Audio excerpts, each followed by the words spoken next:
हमारी तो बोलती बंद है भाई। हमारे अंदर तो इतनी भी हिम्मत नहीं है कि हम अमेरिका का, ट्रंप का नाम भी ले सके वेनेजुएला के पूरे केस में। ऐसे हालात है हमारे। तो इतना डरा, इतना खौफजदा, इतना असहाय विश्व गुरु मैंने नहीं देखा पहले कभी। घिग्गी बंधी हुई है, रात को नींद नहीं आ रही उसको। भारत की अंतर्राष्ट्रीय साख इतनी कमजोर कभी नहीं रही। अमेरिकी राष्ट्रपति डोनाल्ड ट्रंप बार बार भारत का अपमान करते हैं, मगर हमारे विदेश मंत्री माननीय लेजर आइज एस जयशंकर, जो भाजपा के भक्तों को मूर्ख बनाने का काम करते हैं, वो खामोश रहते हैं। अब ट्रंप का जो 4 तारीख को जो स्टेटमेंट आता है वेनेजुएला के बाद में इंडिया को लेके, उसने दरअसल देखा जाए तो पूरी भारत सरकार के और प्रधानमंत्री निवास के अंदर ना भूकंप आया हुआ है। उसकी धरती डोल रही है ऐसे ऐसे करके। और मोदी सिवाय दांत पीसने के अलावा कुछ कर नहीं सकते। गुस्से से दांत तो पीस रहे होंगे अंदर वो। प्रधानमंत्री खामोश रहते हैं। कल 2 चीजें हुई हैं दोस्तों, याद कीजिएगा। किस तरह से वेनेजुएला के राष्ट्रपति और उनकी पत्नी को बेड़ियों में जकड़कर किस तरह से एक अमेरिकी अदालत में ले जाया गया। दुनिया भर के देशों ने इसकी आलोचना की, मगर भारत खामोश रहा। भारत का जो बयान था वो इतना कमजोर था कि उन्होंने अमेरिका नाम तक नहीं लिया। नरेंद्र मोदी के डोनाल्ड माई फ्रेंड ने खुलेआम कह दिया है कि भारत के प्रधानमंत्री नरेंद्र मोदी मुझे मक्खन लगाते हैं, खुश करने का एक मौका नहीं छोड़ते। मैं नाराज हो जाऊं तो उनकी हवा खराब हो जाती है। अरे रे, मोदी तो कहा करते थे डोनाल्ड मेरा फ्रेंड है, लेकिन इस हिसाब से तो ट्रंप ने सरेआम कह दिया है कि उनके कहने से क्या होता है, हमारा मामला बराबरी का है ही नहीं, दोस्ती तो बराबर वालों में होती है। तो मोदी फ्रेंड कुछ नहीं है, वो तो मेरी खुशामद करने वाले लोगों में से है। इतिहास में भारत की विदेश नीति इतनी कमजोर कभी नहीं रही। भारत की अंतर्राष्ट्रीय साख इतनी कमजोर कभी नहीं रही। अमेरिकी राष्ट्रपति डोनाल्ड ट्रंप बार बार भारत का अपमान करते हैं, मगर हमारे विदेश मंत्री माननीय लेजर आइज एस जयशंकर, जो भाजपा के भक्तों को मूर्ख बनाने का काम करते हैं, वो खामोश रहते हैं। प्रधानमंत्री खामोश रहते हैं। कल 2 चीजें हुई हैं दोस्तों, याद कीजिएगा। किस तरह से वेनेजुएला के राष्ट्रपति और उनकी पत्नी को बेड़ियों में जकड़कर किस तरह से एक अमेरिकी अदालत में ले जाया गया। दुनिया भर के देशों ने इसकी आलोचना की, मगर भारत खामोश रहा। भारत का जो बयान था वो इतना कमजोर था कि उन्होंने अमेरिका नाम तक नहीं लिया। बिल्कुल उसी तरह से जब गालवान घाटी में हमारे 20 जवान शहीद हो गए थे और हमारे प्रधानमंत्री नरेंद्र मोदी के मुंह से चीन शब्द तक नहीं निकला था। वेनेजुएला को लेकर दुनिया भर के देश अमेरिकी राष्ट्रपति डोनाल्ड ट्रंप की आलोचना कर रहे हैं। यहां तक कि अमेरिका के परम मित्र ब्रिटेन तक ट्रंप की आलोचना कर रहे हैं, मगर साहब मजाल है भारत की तरफ से एक भी कड़ा बयान आ जाए। सबसे बड़ी बात, कल अमेरिकी राष्ट्रपति और उनके एक सांसद ने 2 बातें कही, उस पर हमारे प्रधानमंत्री खामोश हैं, हमारे विदेश मंत्री खामोश हैं। आप जानते हैं ट्रंप ने क्या कहा? ट्रंप ने कहा कि भारत को मुझे खुश करना पड़ेगा, और भारत ने अगर मुझे खुश नहीं किया तो बहुत बुरी हालत हो जाएगी। वो वहां नहीं रुके, उनके सांसद हैं लिंडसे ग्रेहम। उन्होंने कहा कि भारत के एक राजदूत मेरे सामने गिड़गिड़ा रहा था कि आप टैरिफ हटा दें। 2 इतनी बड़ी बातें हो गई दोस्तों, मगर साहब मजाल है भारतीय विदेश मंत्रालय एक भी बयान जो है वो दे, एक भी बयान। हमने वेनेजुएला के पूरे मामले में देखा भारतीय विदेश मंत्रालय की निहायत ही कमजोर प्रतिक्रिया, और अब ट्रंप लगातार भारत की तौहीन कर रहे हैं, उस पर भारतीय विदेश मंत्रालय खामोश है, प्रधानमंत्री खामोश है।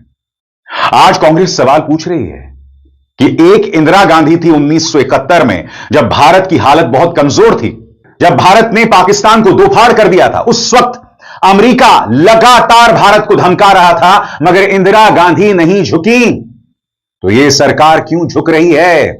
अभी तो जंग का माहौल भी नहीं है। कांग्रेस सवाल पूछ रही है कि ट्रंप से इतना डरते क्यों हो? सुनिए सुप्रिया सुनेत ने किस तरह से प्रहार किया प्रधानमंत्री नरेंद्र मोदी और उनके विदेश मंत्री पर। सुना जाए। 1971 की बात है, इंदिरा जी ने पाकिस्तान के 2 टुकड़े करने का मन बना लिया था।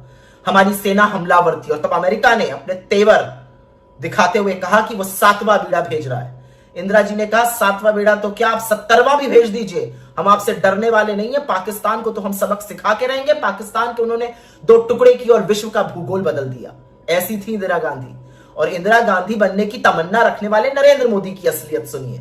डोनाल्ड ट्रंप अपने चाटुकारों के साथ, अपने अधिकारियों, अपने सेनेटर के साथ खड़े होकर दिन दहाड़े भारत का अपमान करते हैं, हमारा तिरस्कार करते हैं, हम पर फप्तियां कसते हैं, ह्यूमिलिएट करते हैं, स्निगर करते हैं हम पर। वो ये तक कहते हैं कि नरेंद्र मोदी को पता है कि वो आजकल खुश नहीं है, तो उनको खुश करने के लिए नरेंद्र मोदी जी हर काम कर रहे हैं। जैसे रूस से तेल इसलिए कम खरीदा जा रहा है क्योंकि नरेंद्र मोदी डोनाल्ड ट्रंप को खुश करना चाहते हैं। और उसके बाद उनके बगल में खड़ा हुआ सेनेटर कहता है कि भारत के जो एम्बेसडर हैं अमेरिका में, वो गिड़गिड़ा रहे हैं और कह रहे हैं कि साहब को समझाइए, हम लोग रूस से तेल कम खरीद रहे हैं, हमसे वो खुश हो जाएं। अरे भाई, ऐसा क्या खुश करने का मन बना लिया नरेंद्र मोदी जी ने, जो देश की अस्मिता, देश के सम्मान, देश के आत्मसम्मान से ज्यादा है? ये सब कहा डोनाल्ड ट्रंप और उनके साथियों ने, लेकिन भारत सरकार की ओर से, नरेंद्र मोदी के मुंह से एक चूं तक नहीं निकली भारत के इस अपमान पर। कितना कायर प्रधानमंत्री है इस देश का, किस मोड़ पर लाकर इस देश को खड़ा कर दिया है कि डोनाल्ड ट्रंप हमारा खुलेआम अपमान कर रहे हैं। और तो और, जब अमेरिका ने वेनेजुएला के राष्ट्रपति को गिरफ्तार किया और छोटे छोटे देशों ने इसकी निंदा करी, क्योंकि international laws, international treaties, UN charters को ताक पर रखकर यह काम किया गया था, भारत का स्टेटमेंट पढ़िए, उसमें अमेरिका का नाम तक नहीं है। क्यों थरथराते हैं मोदी जी, मैं समझ नहीं पा रही हूं। मतलब विश्व गुरु बनने की चाहत है, लेकिन दुनिया में अगर कुछ गलत हो रहा है तो उसको गलत कहने की हिम्मत नहीं है इनके अंदर। छोटे छोटे देश उसकी निंदा कर रहे हैं।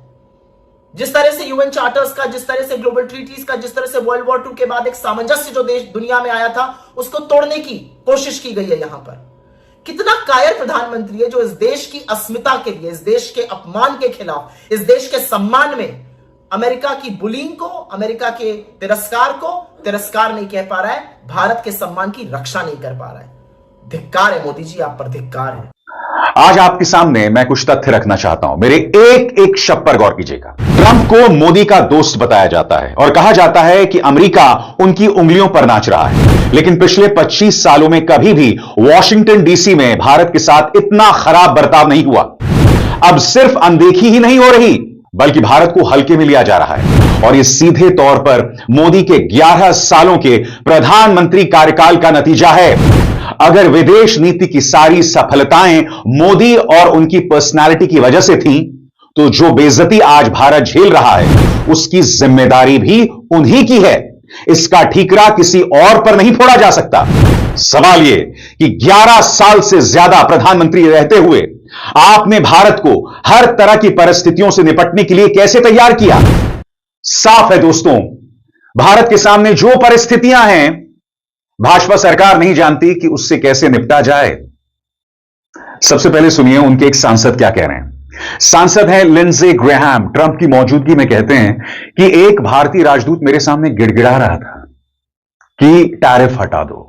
इसी दौरान ट्रंप ने यह तक कहा कि भारत के लिए जरूरी है कि वो मुझे खुश रखे, इसलिए वो अब रूस से कम तेल खरीद रहे हैं। यानी कि ट्रंप जैसा सिरफिरा आदमी यह तय कर रहा है कि मेरे देश की विदेश नीति क्या हो। करेंगे 2026 में ट्रंप के नए गुस्से की। पहले लगता था कि 2025 खत्म होगा तो मोदी के प्रति ट्रंप का गुस्सा कम हो जाएगा, लेकिन 2026 की शुरुआत में ही, अभी 4 तारीख गुजरी नहीं थी कि ट्रंप अपने विकराल रूप में नजर आया इंडिया को लेके, और जिस किस्म के शब्दों का उपयोग किया उसे देखकर तो हमारे यहां तो अभी सबकी चुप्पी है।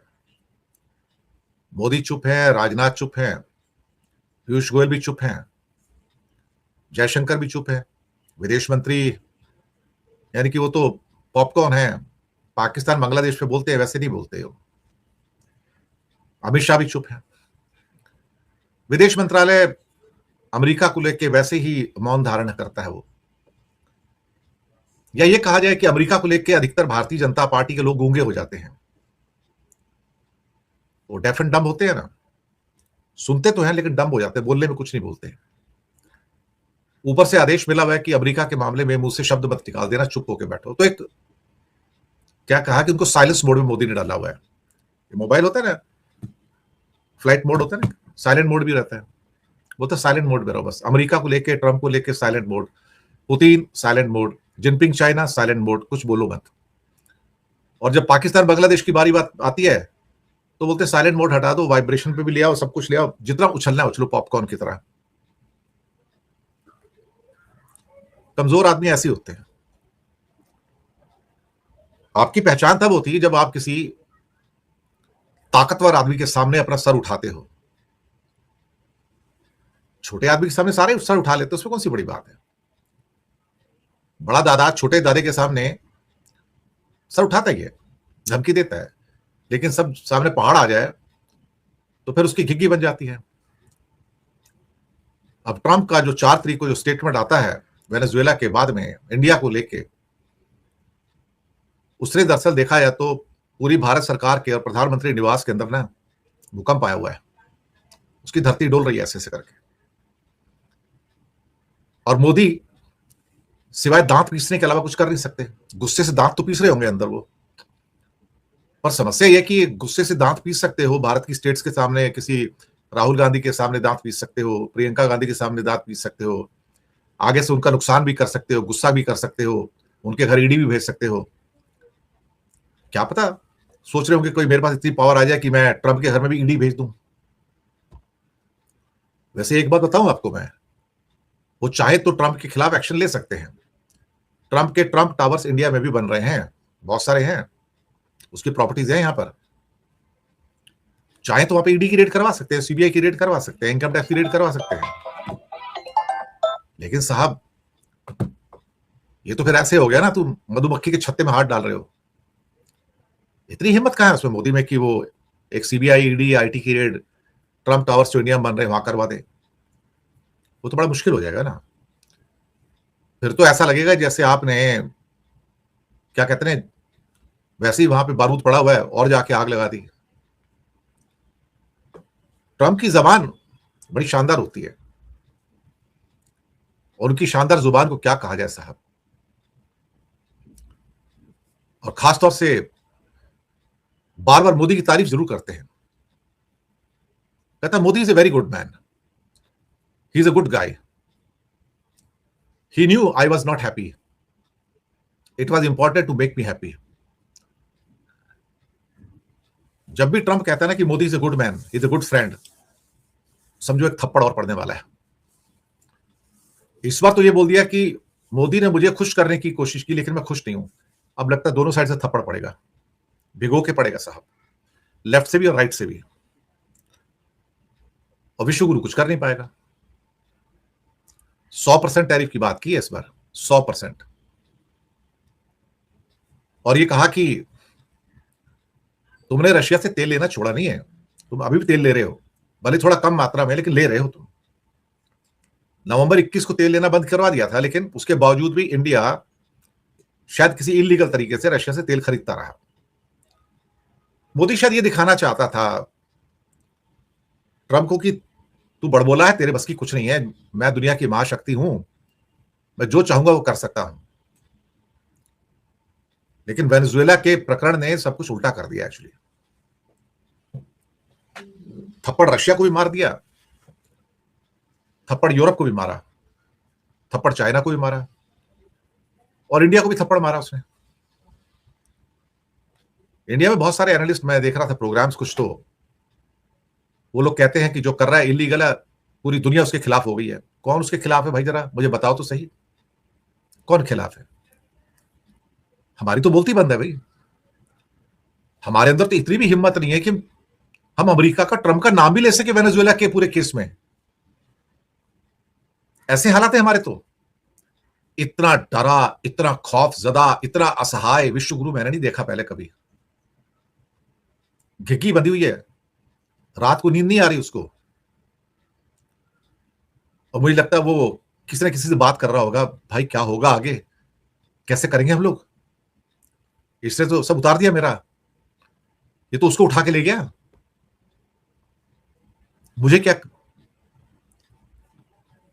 देखो साहब, मैसेज होता है। अमेरिका का पिछले 1 साल में बहुत लोगों ने मजाक बनाया, कह दे कि यह झूठ है, और बीजेपी को तो तूफान खड़ा कर देना चाहिए। जो भी हो, मुझे तो अभी भी लगता है कि यह झूठ है। नरेंद्र मोदी के डोनाल्ड माई फ्रेंड ने खुलेआम कह दिया है कि भारत के प्रधानमंत्री नरेंद्र मोदी मुझे मक्खन लगाते हैं, खुश करने का एक मौका नहीं छोड़ते। मैं नाराज हो जाऊं तो उनकी हवा खराब हो जाती है। They wanted to make me happy, basically. Modi's a very good man. Yes. अरे रे रे रे रे रे, मोदी तो कहा करते थे डोनाल्ड मेरा फ्रेंड है, लेकिन इस हिसाब से तो ट्रंप ने सरेआम कह दिया है कि उनके कहने से क्या होता है, हमारा मामला बराबरी का है ही नहीं, दोस्ती तो बराबर वालों में होती है। तो मोदी फ्रेंड कुछ नहीं है, वो तो मेरी खुशामद करने वाले लोगों में से हैं, वो भी घनघोर। Modi's a very good man. Yes. He's a good guy. He knew I was not happy, and it was important to make me happy. They do trade. सीधे कहें तो ट्रंप ने कहा है नरेंद्र मोदी की हैसियत नहीं है मुझे नाराज कर सके। एकदम सड़क छाप भाषा में ट्रंप ने कहा मोदी ठीक ठाक आदमी है, मेरी खूब खुशामद करता है मेरी। Modi's a very good man. Yes. He's a good guy. यह सिर्फ नरेंद्र मोदी का ही नहीं बल्कि पूरे भारत की संप्रभुता का अपमान है। डोनाल्ड ट्रंप की हिम्मत कैसे हुई यह कहने की कि मोदी मुझे खुश करना चाहते हैं। मोदी को पता है कि मैं खुश नहीं हूं और मुझे खुश करना जरूरी है। हिम्मत कैसे हुई यह जताने की कि भारत का प्रधानमंत्री अमेरिका के राष्ट्रपति को मक्खन लगाता है और मैं धेले भर का भाव नहीं देता। लेकिन इससे आगे की जो बात है और वही मूल सवाल है कि क्या इतने बुरे दिन आ गए हैं कि भारत का प्रधानमंत्री किसी को खुश करने के लिए देश की नीतियां बदल देगा, अपने हितों को न्यौछावर कर देगा? क्योंकि अमेरिका तो सीधा कह रहा है कि नरेंद्र मोदी ने ट्रंप को खुश करने के लिए अपनी नीतियां बदल डाली हैं। I really do believe that what he did with India is the chief reason India is now buying substantially less Russian oil. इस आदमी का नाम है लिंडसे ग्राहम। यह अमेरिका का एक ताकतवर सीनेटर यानी सांसद है और डोनाल्ड ट्रंप का भरोसेमंद। इतना ही नहीं, यह सीनेट की बजट समिति का अध्यक्ष भी है। वो लगातार भारत, चीन और ब्राजील जैसे देशों को चेतावनी देता रहा है कि रूसी तेल खरीदने का सीधा मतलब यूक्रेन के खिलाफ युद्ध को समर्थन देना है और इसके लिए कड़े प्रतिबंध लगाए जाने। So he put a 25% tariff on India for buying Russian oil. घुमा फिराकर लिंडसे ग्राहम बोल रहे थे कि मोदी ट्रंप की भीगी बिल्ली है, वो वही करेंगे जो प्रेसिडेंट ट्रंप चाहते हैं और नहीं करेंगे तो हम उन्हें मजबूर कर देंगे। अमेरिकी राष्ट्रपति डोनाल्ड ट्रंप की मौजूदगी में सीनेटर लिंडसे ग्राहम पत्रकारों को बता रहे थे कि कैसे भारत हमारे आगे दंडवत हुआ जा रहा है। रूस के व्यापारिक साझेदारों पर टैरिफ बढ़ाने के बारे में पत्रकारों को ब्रीफ करते हुए उन्होंने कहा कि मैं 1 महीने पहले भारतीय राजदूत के घर पर था, जी हां घर पर, और वो सिर्फ इसी बारे में बात करना चाहते थे कि भारत कैसे आपके कहने पर कम रूसी तेल खरीद रहा है। प्लीज अपने प्रेसिडेंट से बोलिए कि वो भारत पर कृपा करके टैरिफ कम कर दे। सुनिएगा। At the Indian ambassador's house about a month ago, and all he wanted to talk about is how they're buying less Russian oil. Would you tell the president to relieve the tariff? Lindsey Graham ने कहा कि ये चीज काम करती है, मतलब दबाव काम करता है। भारत बुरी तरह दबाव में, वो लगातार हमारे आगे घुटने टेकता जा रहा है। अमेरिका में भारत के राजदूत ने हमसे कहा कि भारत ने रूसी तेल की खरीद कम कर दी है। Wow. And India also is below. Yes, sir. So he put a 25% tariff on India for buying Russian oil. इतना ही नहीं, लिंडसे ग्राहम के मुताबिक अमेरिका में भारत के राजदूत ने अपने घर पर हुई मुलाकात में कहा कि आपने जो चाहा हमने किया, तो क्या आप राष्ट्रपति से टैरिफ हटाने के लिए कहेंगे? कम से कम 25% कर दीजिए। लिंडसे ग्राहम ने इसके बाद कहा, मुझे सच में विश्वास है कि राष्ट्रपति ने भारत के साथ जो किया वही मुख्य कारण है कि भारत अब काफी कम रूसी तेल खरीद रहा है। लेकिन ये तो कुछ भी नहीं, हम एक बिल लाने जा रहे हैं और टैरिफ को 0 से 5% तक करेंगे, फिर देखिएगा क्या होता है। लिंडसे ग्राहम ने कहा, अगर आप सस्ता रूसी तेल खरीद रहे हैं, पुतिन की युद्ध मशीन को चालू रख रहे हैं, तो हम इसे बर्दाश्त नहीं करेंगे। जैसा कि दोस्तों आपने देख ही लिया किस तरह भारतीय मीडिया चीख चला रहा है कि मोदी सरकार जो है ना ट्रंप के आगे बिल्कुल चुप है, खामोश है, कोई भी जवाब नहीं दे पा रहा, और इसके ऊपर भारतीय मीडिया चढ़ दौड़ा है मोदी के ऊपर। आज के लिए इतने मज़ीद अगर इस तरह की रिएक्शन वीडियो आपने देखनी है तो हमारे चैनल क्रिकेट 4 को सब्सक्राइब कर लें। अगर वीडियो पसंद आई हो तो वीडियो को लाइक और दोस्तों के साथ शेयर ज़रूर कर लें और कमेंट सेक्शन में अपनी राय का इजहार ज़रूर किया करें। इंशाल्लाह मिलते हैं किसी नेक्स्ट वीडियो में, तब तक के लिए अल्लाह नेगबान।